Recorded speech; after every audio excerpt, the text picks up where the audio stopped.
nagkasabayan man sana kamo. Sa madiklong naglalagaw kamo, nakaakbay pa ang kamot ipadi dyan sa pagamo.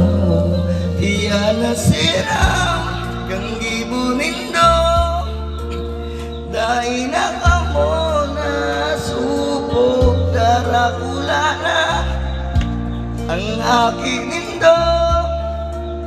Nagkikiringking pa kamo, maurag baga ang gibunindo. Diyos nang bahala sa inyo.